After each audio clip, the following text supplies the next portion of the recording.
for $1 zillion. The question is, who let the dogs out?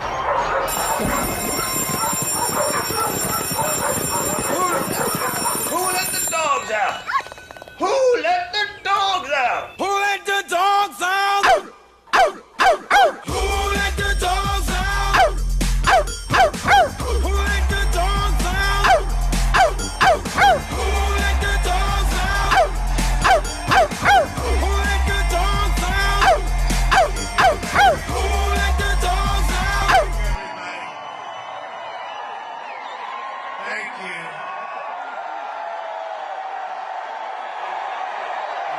Thank you. Thank you.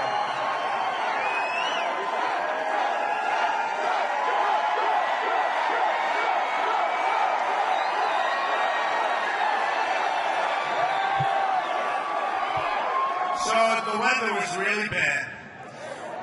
Really bad. And they said, you know, these are great people in North Carolina. They won't mind. No, but they said they won't mind, sir, if you canceled and made it another time. And I said, what? And they said, we have a big crowd, but they won't mind just because the weather was so terrible. So I said, you gotta be kidding. So we've been driving for 2 hours. We landed at like a long way, but there was no way that we weren't showing up tonight. That I can tell you. That I can tell you. We couldn't land at your local airport. We landed a long ways away. I said, look, let's put it this way. The drive was about 3 times longer than the flight. But we made it. That's all that matters, right? We made it. And I'm here today for one main reason, to thank you, the people of North Carolina, for being so incredible. We want to thank you. You went out and pounded the pavement, you organized your fellow citizens, and propelled to victory a grassroots movement, the likes of which nobody has ever seen before. And that's beyond our country. And I want to give a special thank you to the incredible military families, service members, and veterans of North Carolina.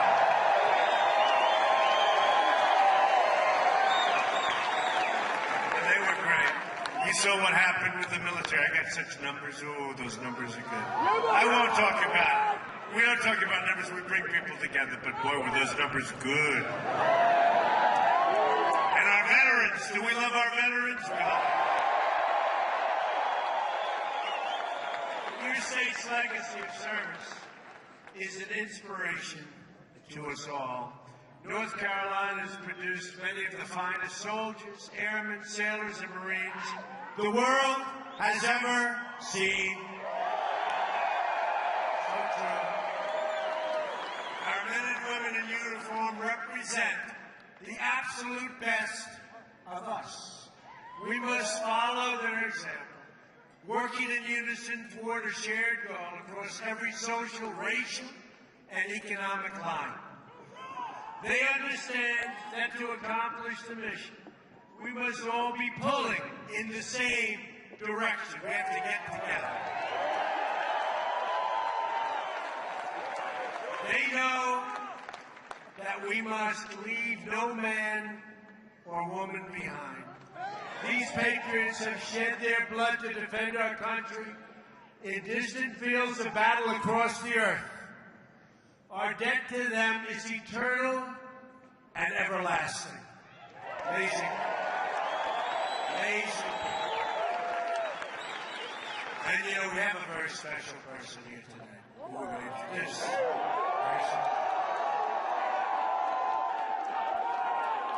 Boy, it's been such a popular choice. We salute their sacrifice and we salute the flag they fought to protect. We love our flag, right?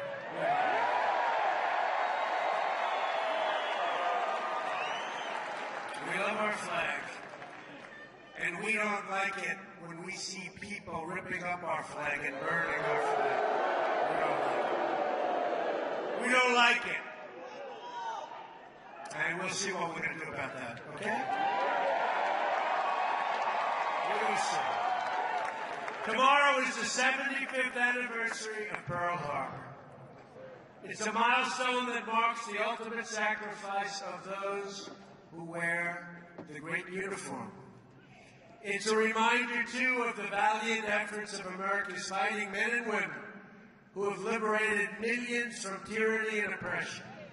Now today, our brave men and women are the first in line defense against radical Islamic terrorism, words that some people don't like to say, an ideology of death that slaughters innocent men, women, and children.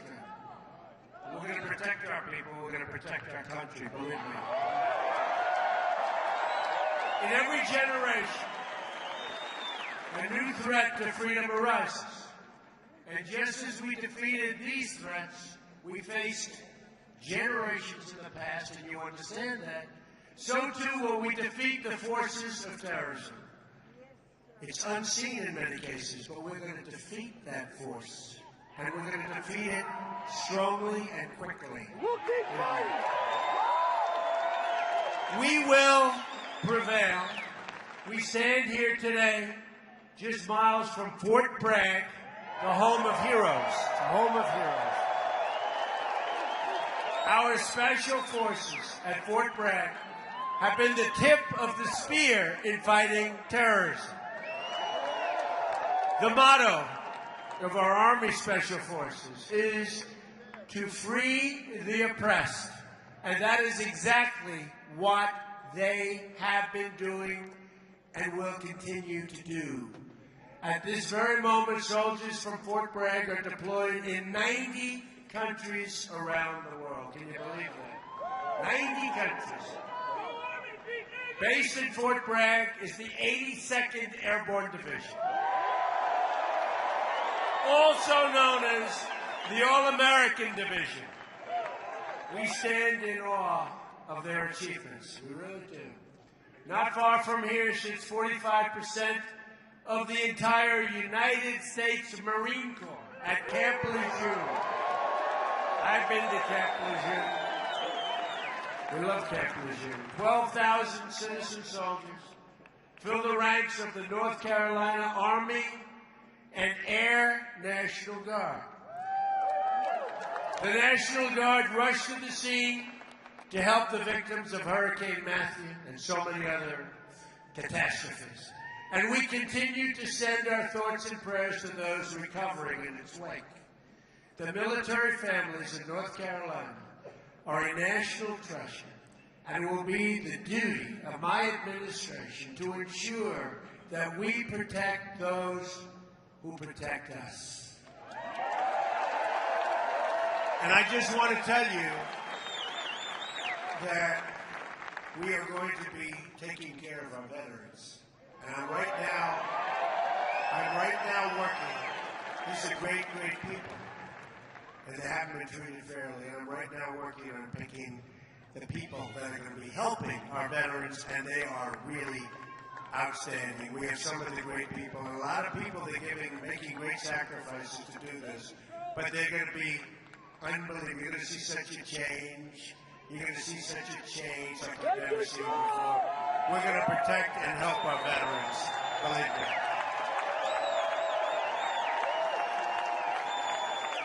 That brings me to the second reason that I'm here, to discuss our action plan to make America great again, beginning with the rebuilding of our military.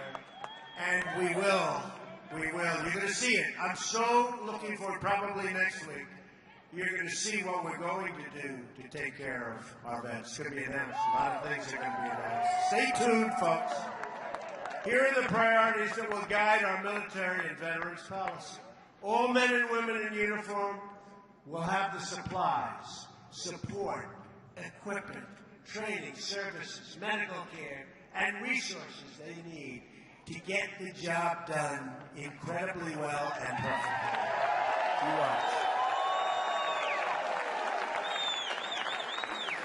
the best care in the world for our veterans, both at public and VA facilities, as well as the right to see a private doctor when the lines are long.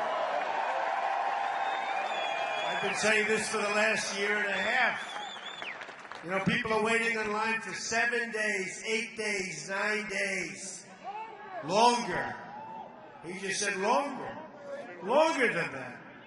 And when that happens, you're going out to see a private doctor, a private hospital, a public hospital, somebody that can take care of you, and we're going to pick up the bill. And it's going to be, not only is it going to be great for you and life-saving in many cases, it's going to be less expensive. And I'm saying, why didn't they do this in the past? Why didn't somebody do this? There's not going to be any more waiting for our great people in line for weeks to see a doctor.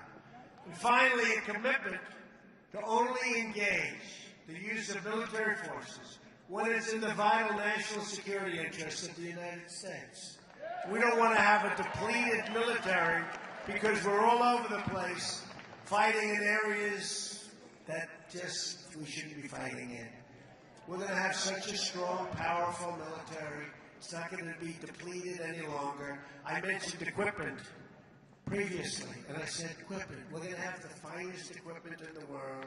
It's going to be new. It's going to be modern. It's going to be clean. It's going to be the best. That's what we're going to have. We're not going to be a depleted military anymore. From now on, it's going to be America first. America first.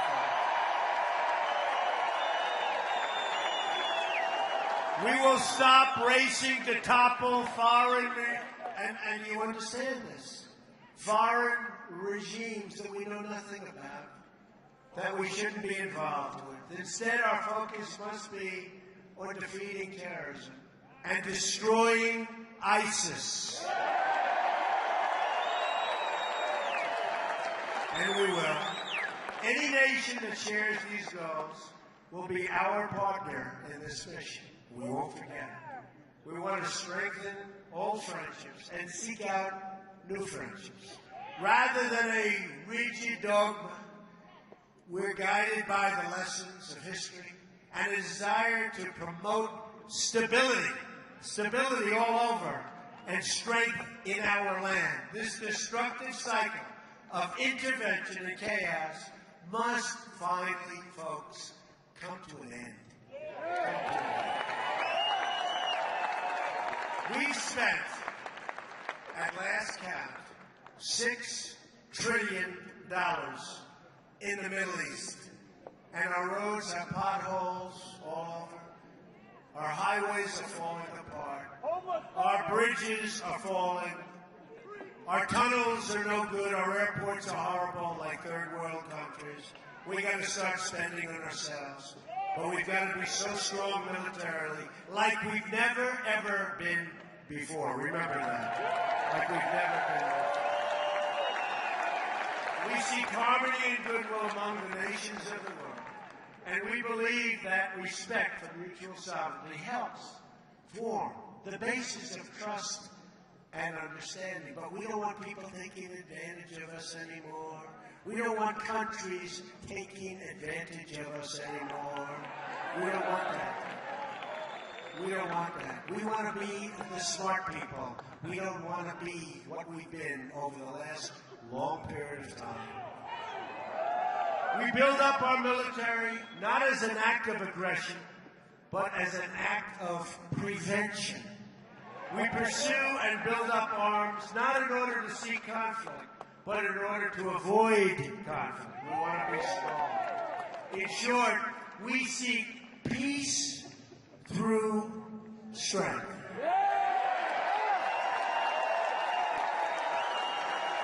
That is why in my first budget report to Congress, I am going to ask for the elimination of the defense sequester. It's enough. Depletion, I call it depletion. Gets worse and worse every year, not for our military. We will show the world that America is going to be strong again, stronger than ever before. We're going to be stronger militarily than ever before. And hopefully we don't have to use our military. but we're going to be stronger than ever before, and there's rarely been a time when we've needed this strength more than we have right now. But in order to succeed with our defense policy, we must find the right person to lead our Defense Department. Is that right?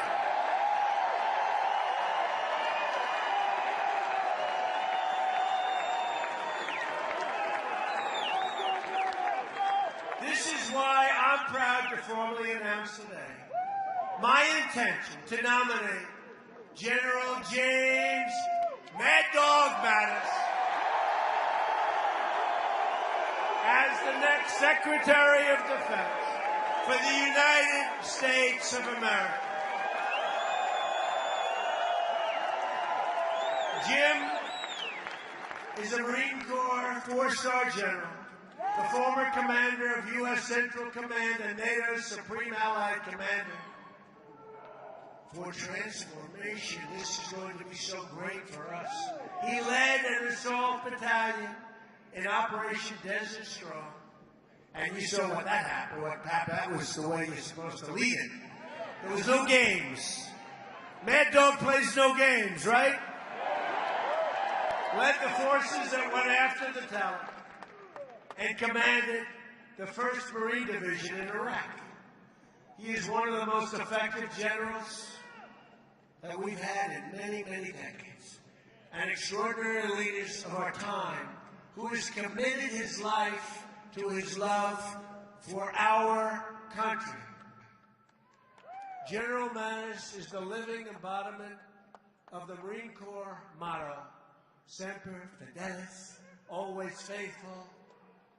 And the American people are fortunate that a man of this character and integrity will now be the civilian leader atop the Department of Defense. Under his leadership, right?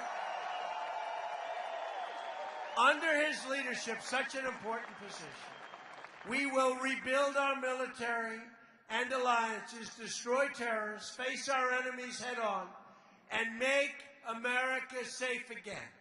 It is now my honor and privilege to welcome to the stage your next Secretary of Defense, General Mad Dog Mattis. Thank you.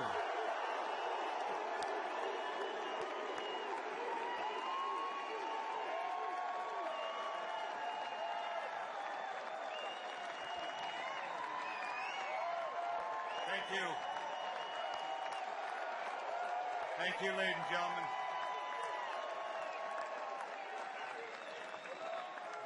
Thank you, President-elect, for the confidence that you have shown in me.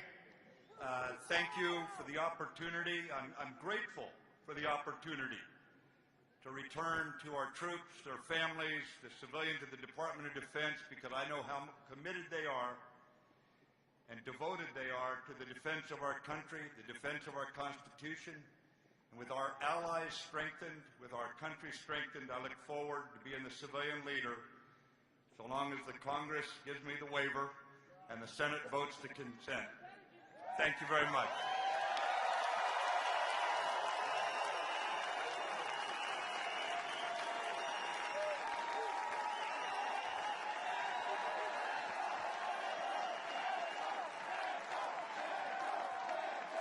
What a great guy. He's going to be incredible. He'll get that waiver, right? He's going to get that. Oh, if he didn't get that waiver, there'd be a lot of angry people. Such a popular choice. I believe we're in the process of putting together one of the all-time great cabinets that has ever been assembled in our nation's history. We have some great people going to be named over the next couple of days, Tim. But to accomplish our goals, we must reject the failed approaches of the past. We must move past the tired conventional thinking of Washington, D.C. As Abraham Lincoln said, as our case is new, so must we think anew and act anew. My plan begins with bold structural reform to create millions of good-paying jobs and even great-paying jobs. You've been seeing what's been happening over the last couple of weeks. And we haven't gotten there yet. We haven't gotten there. We were very proud of saving 1,100 jobs in Indiana with the help of Mike Pence, Vice President-elect. It was incredible. We're very proud of Mike Pence, by the way.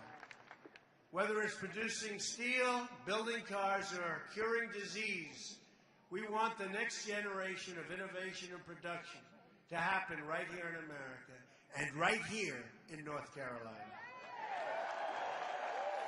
And don't forget, when we started, even 4 weeks before, they said, well, we're going to have an awfully hard time winning Florida, an awfully hard time winning North Carolina. We're not going to win Pennsylvania. We're not going to win Michigan. We're not going to win Wisconsin. We're not going to win Iowa. And Ohio's going to be tough. So it started out. We won Ohio by more than 8 points. We won Iowa by a massive number, 10 points. Then we went down and we won Florida. Remember that fantastic evening? We have breaking news. Donald Trump wins Florida. Donald Trump wins North Carolina.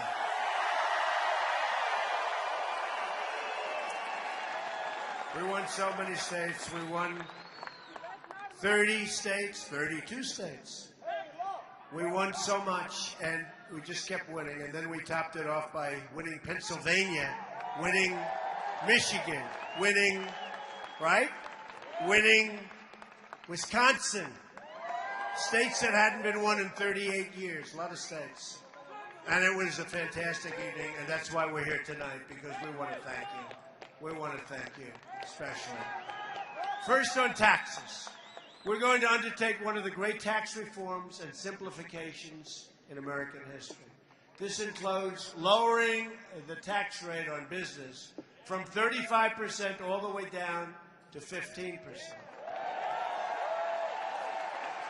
And massive tax cuts, by the way, for middle-class workers. Massive. The biggest. Biggest since Reagan, actually bigger than Reagan.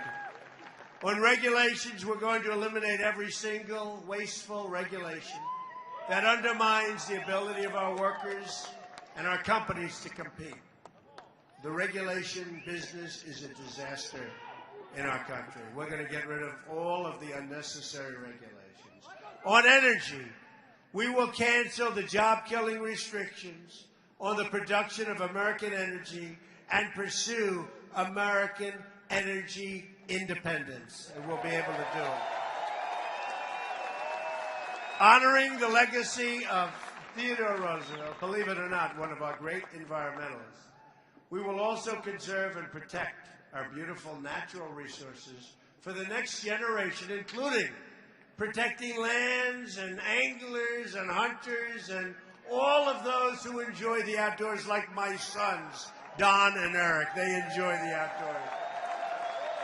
They enjoy it. They love it. On infrastructure, I will ask Congress to pass legislation that produces $1 trillion of new investments in America's crumbling infrastructure, including major projects in our inner cities. We're going to take care of our inner cities. We're going to get the inner cities going again.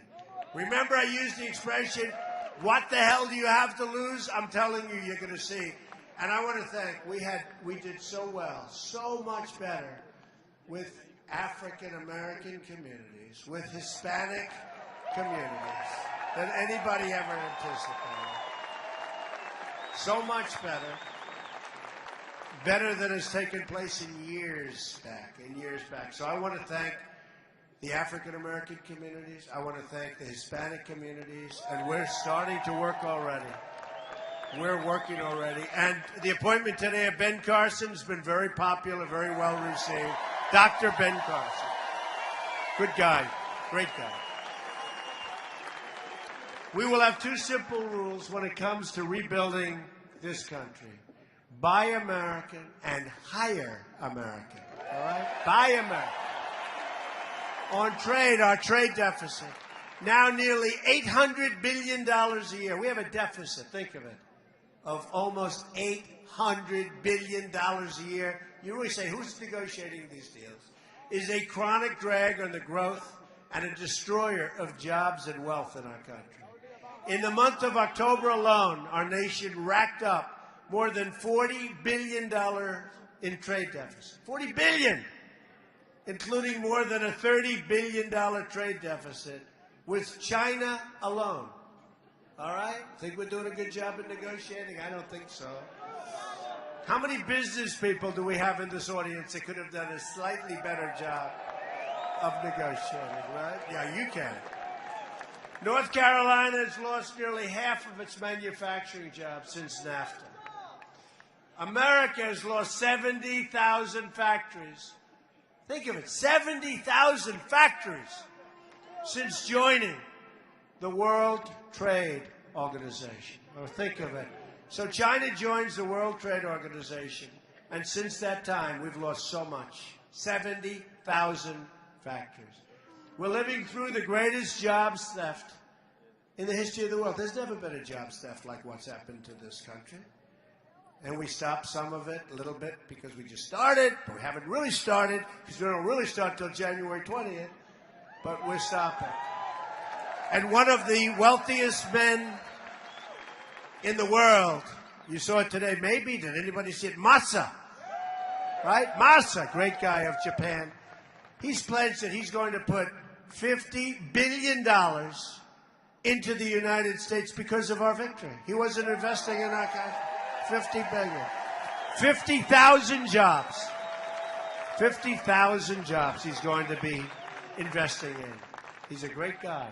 A Trump administration will renegotiate our terrible trade deals, stand up to foreign cheating, and defeat every last American. And we will do this. We will defeat the enemy on jobs, and we will defend American jobs. We're going to defend American jobs. And we have to look at it almost as a war, because that's what's happened to us. That's what's happened to our workers. These are great people. And boy, did they come out to vote. Remember they said they don't exist? They existed. They existed. Believe me, in millions and millions of people poured out to the voting booths, and they voted big league. That's why we had these kind of victories. We had states where we would win by 30 points, 35 points, 40 points. Amazing. And if a company wants to fire their workers, leave our country, and then ship their products back into our country, there will be consequences. I'm sorry. There will be consequences. Big consequences. On health care reform, every day, the law known as Obamacare is destabilizing our health care, really destabilizing it, surging premiums and forcing providers out of the market. If we don't act, the damage will be irreversible. We're going to act. That is why we're going to repeal and replace Obamacare. We have no choice. We have no choice. We have absolutely no choice. So we're going to repeal and replace Obamacare, and you're going to get health care at a much lower price with a much lower deductible. It's so high now, you really can't, and for the most part, you can't use it. But we are going to have great health care at a much lower price. On child care, I'm asking Congress to pass legislation to make safe and affordable child care accessible to all, and people like that. That's something that Ivanka Trump, did anybody ever hear of Ivanka Trump, right? Ivanka Trump has been fighting for a long time, and I have, and I agree with her. On crime, the murder rate has experienced its largest increase in 45 years. We are going to support the incredible men and women of law enforcement, and we are going to bring this terrible crime wave to an end. Highest in 45 years, the murder rate. On immigration, we will be the administration that ended illegal immigration. We will construct a great border wall, dismantle the criminal cartels, liberate our communities from the epidemic of gang violence and drugs. We will get rid of the drugs that are pouring into our country. We will ask Congress to reform our visa and immigration programs to protect jobs and wages for American workers. And we will be appointing very shortly somebody to head up our program. And I will tell you, this person, like General Mattis, will do a phenomenal job, because we're going to stop people from coming into our country illegally, but we're going to have people come into our country, and they're going to come in by the thousands and the hundreds of thousands, but they're going to come in, they are going to come in legally, right? But by the hundreds of thousands. We want people to come in, but they have to come in legally. To protect our country from terrorism and extremism, we will suspend immigration from regions where it cannot be safely processed. Right now, thousands and thousands and thousands of people are pouring into our country. We have no idea who they are, where they come from, do they love us? In a lot of cases, no, they don't love us. A Trump administration will always put the safety and security of the American people first. Okay, remember that. Safety of the American people. Ethics reform will be a crucial part of our 100-day plan as well. We're going to drain the swamp of corruption in Washington, D.C. I will impose a 5-year ban on executive branch officials becoming lobbyists and a lifetime ban on officials becoming lobbyists for a foreign government. We face many, many challenges, but this is truly an exciting time to be alive in our country, and hopefully to be alive in many other locations, because we are representative to a large extent of what's happening in the world. The world is looking up to us, but they haven't been looking up to us much. And they are going to start looking up again. We're going to be good for the world, not just good for our country. The script to what we're doing is not yet written. Remember, this has been a great, great movement, the likes of which they've never seen before, the likes of which those folks back there that write the stories, no, I'll tell you. And they're saying it. They've never seen anything like this before. It's one of the great political phenomena of all time. And we're going to show them. We're going to do a great job. We're going to create a safe country. We're going to create a prosperous country. We're going to have jobs again, great jobs, not bad jobs, real jobs. And it's going to be something special. And hopefully they're going to write the truth. We do not know what the page tomorrow will read. But for the first time in a long time, what we do know is that the pages will be authored by each and every one in this room and in our country, by you. It will be authored by you. Together, we will raise incomes and create millions and millions of new jobs. It's going to happen. It's already happening. You see what happened today. We will reestablish the rule of law and defend the Constitution of the United States.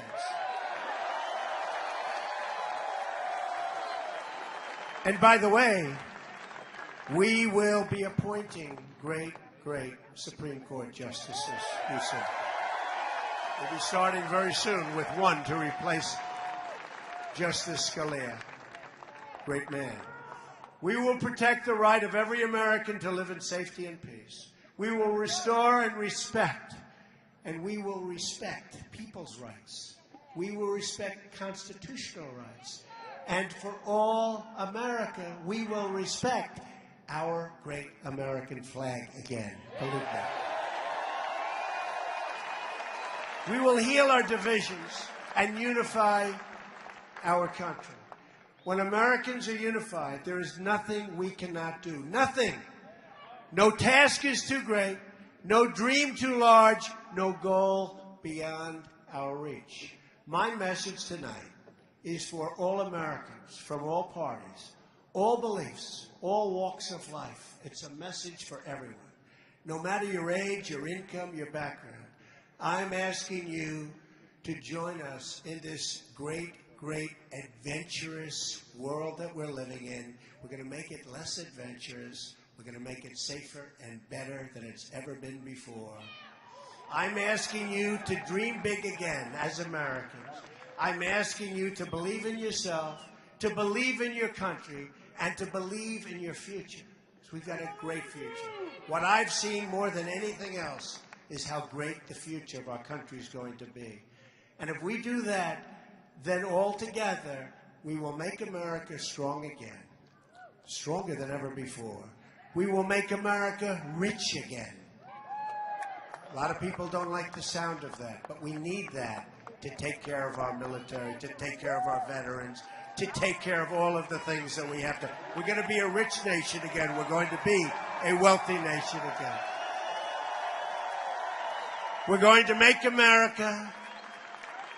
We're going to make America, like it says on all of those caps, those millions and millions of caps that have been sold all over this country, and all of those signs. We are going to make America great again, greater than ever before. Thank you, North Carolina. Thank you. We love you. God bless you, everybody. We'll be back soon. Thank you, North Carolina. Thank you.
We're going to have such a strong, powerful military. It's not going to be depleted any longer. I mentioned equipment previously, and I said equipment. We're going to have the finest equipment in the world.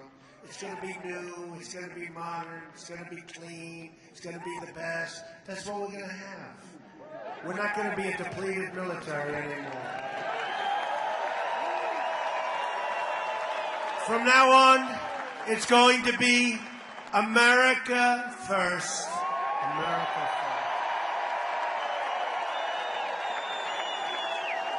We will stop racing to topple foreign, and you understand this, foreign regimes that we know nothing about, that we shouldn't be involved with. Instead, our focus must be on defeating terrorism and destroying ISIS. And we will. Any nation that shares these goals will be our partner in this mission.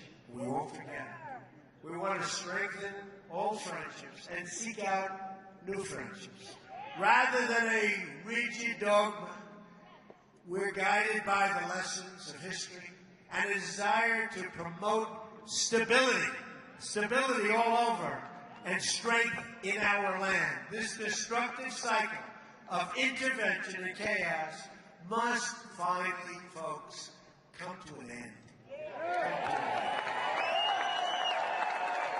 We've spent, at last count, $6 trillion in the Middle East. and our roads have potholes all over. Our highways are falling apart. Our bridges are falling. Our tunnels are no good. Our airports are horrible, like third world countries. We got to start spending on ourselves. But we've got to be so strong militarily, like we've never, ever been before. Remember that. Like we've never been. We seek harmony and goodwill among the nations of the world. And we believe that respect for mutual sovereignty helps form the basis of trust and understanding. But we don't want people taking advantage of us anymore. We don't want countries taking advantage of us anymore. We don't want that. We don't want that. We want to be the smart people. We don't want to be what we've been over the last long period of time. Tell you that we are going to be taking care of our veterans. And I'm right now working. These are great, great people. And they haven't been treated fairly. And I'm right now working on picking the people that are going to be helping our veterans, and they are really outstanding. We have some of the great people, and a lot of people that are making great sacrifices to do this. But they're going to be unbelievable. You're going to see such a change. You're going to see such a change like you've never seen before. We're going to protect and help our veterans. Believe me.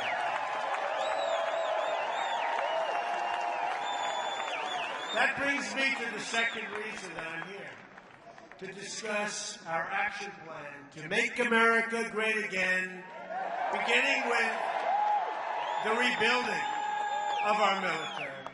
And we will.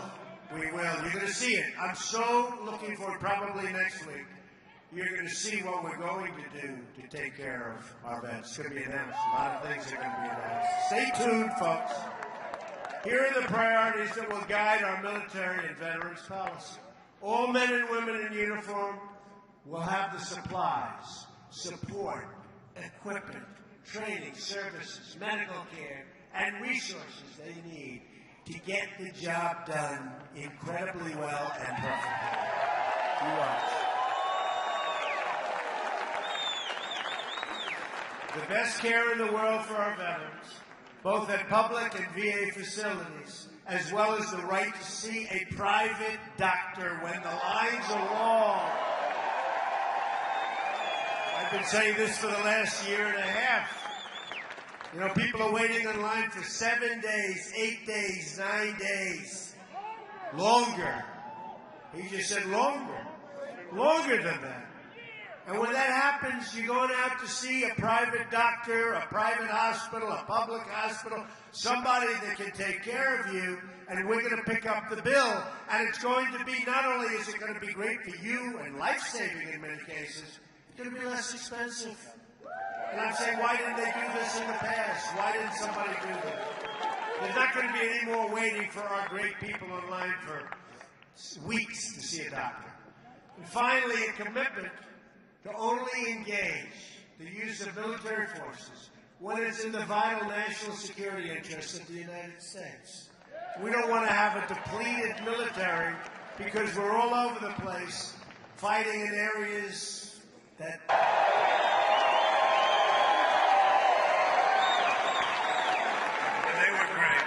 You saw what happened with the military. I got such numbers. Oh, those numbers are good. I won't talk about it. We don't talk about numbers. We bring people together. But boy, were those numbers good. And our veterans. Do we love our veterans? We love them. Your state's legacy of service is an inspiration to us all.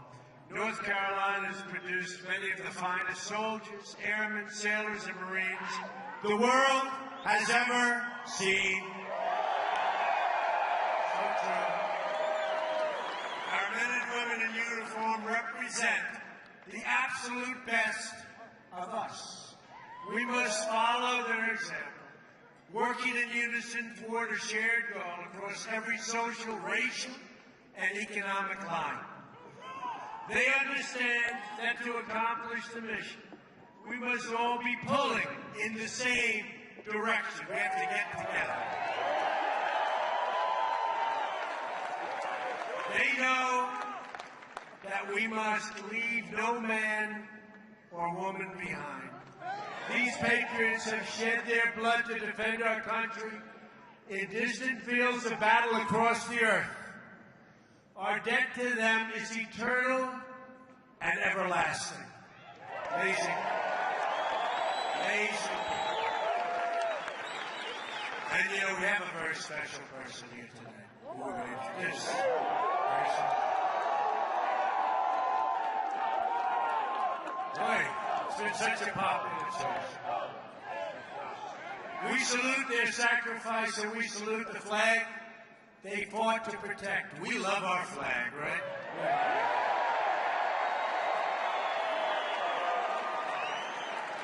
We love our flag. And we don't like it when we see people ripping up our flag and burning our flag. We don't like it. And we'll see what we're going to do about that, okay? We're going to see. Tomorrow is the 75th anniversary of Pearl Harbor. It's a milestone that marks the ultimate sacrifice of those who wear the great uniform. It's a reminder, too, of the valiant efforts of America's fighting men and women who have liberated millions from tyranny and oppression. Now today, our brave men... For $1 zillion. The question is, who let the dogs out?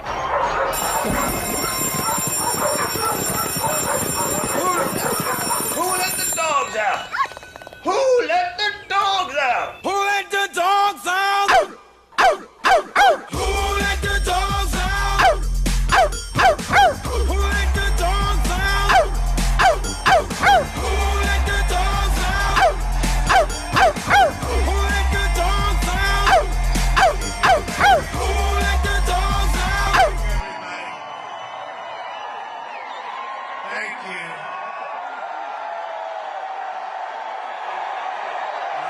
Thank you.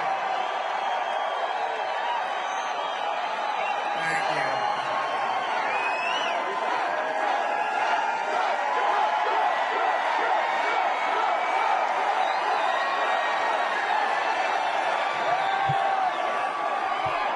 So the weather was really bad.